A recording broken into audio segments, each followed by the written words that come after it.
எங்களுடைய தொண்டர்கள் விருப்பத்தை எல்லாம் உணர்ந்துதான் நாங்கள் அம்மா மக்கள் முன்னேற்ற கழகம் எடுக்கின்ற நிலைப்பாடு தான் வெற்றியாக இருக்கும், வெற்றி கூட்டணி அமைக்கும்.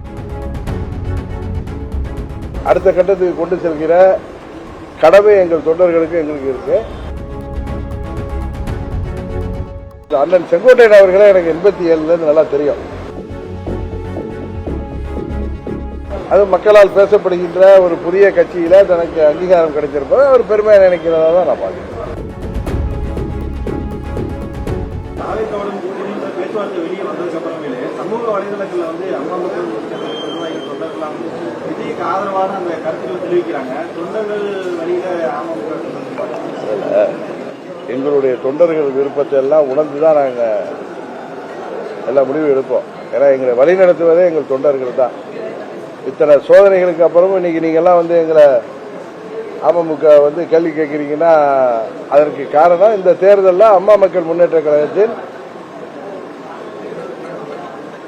இயற்கையாக அம்மா மக்கள் முன்னேற்ற கழகம் எடுக்கின்ற நிலைப்பாடு தான் வெற்றியாக இருக்கும், வெற்றி கூட்டணி அமைக்குங்கிறது எல்லாருக்கும் தெரியும். இந்த கட்சி அடுத்த கட்டத்துக்கு கொண்டு செல்கிற கடமை எங்கள் தொண்டர்களுக்கு எங்களுக்கு இருக்கு. நீங்க சொல்ற தொண்டர்கள் சோசியல் மீடியாவில் இருக்கிறவங்கிறதே ஒரு பர்சன்டேஜ் தான்.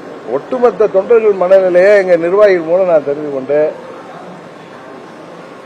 இந்த தேர்தல் என்பது எங்களுக்கு வெற்றியை தருகின்ற கூட்டணியாக நாங்கள் அமைப்போம். தமிழ்நாட்டில் பல்வேறு அரசியல் கட்சிகள் இருக்கு. அமமுகவோடு ஒத்த கருத்துள்ள அரசியல் கட்சிகள் நீங்க எதையெல்லாம் பாக்குறீங்க? இன்னொருத்தர் யாரும் பேசினாங்களா அது மாதிரி? இதே திருச்சியில நான் இருக்கிறப்பதான் ஒரு கேள்வி வந்துச்சு. காலம் அதற்கெல்லாம் பதில் சொல்லும் என்று அந்த தம்பியிடம் சொல்லுங்க. கரெக்டா? நீங்க கேட்ட கேள்வி எதுன்னு தெரியுது எனக்கு. காலம் அதற்கெல்லாம் பதில் சொல்லும். அவங்க சொன்ன பதிலே தான் நான் திருப்பி கொடுக்குறேன்.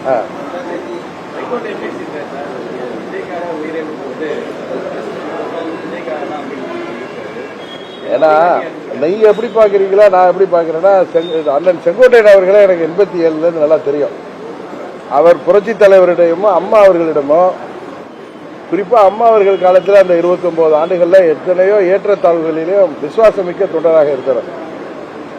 அவர் இன்றைக்கு தான் தனிமைப்படுத்தப்பட்டதாக உணர்ந்த பொழுது தனக்கு ஒரு கட்சியில அது மக்களால் பேசப்படுகின்ற ஒரு புதிய கட்சியில தனக்கு அங்கீகாரம் கிடைச்சிருப்பது அவர் பெருமையா நினைக்கிறதா தான் நான் பார்க்கிறேன்.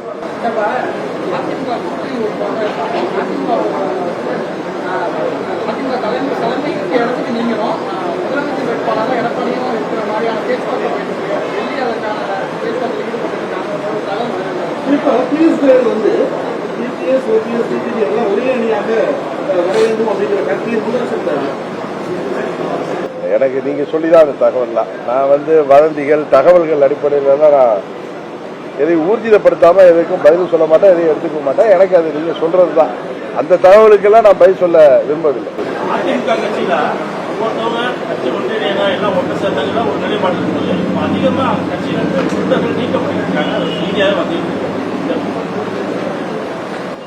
விநாசகாலே விபரீத புத்திம்பாங்க. அது சில பேருக்கு அது போல நடவடிக்கை ஏற்பட்டாங்கன்னா அது அவர்களுடைய வீழ்ச்சியை தான் குறிக்கும், எந்த கட்சியா இருந்தாலும். செய்திகளை உடனுக்குடனும் துல்லியமாகவும் தெரிந்து கொள்ள சப்ஸ்கிரைப் பண்ணுங்க.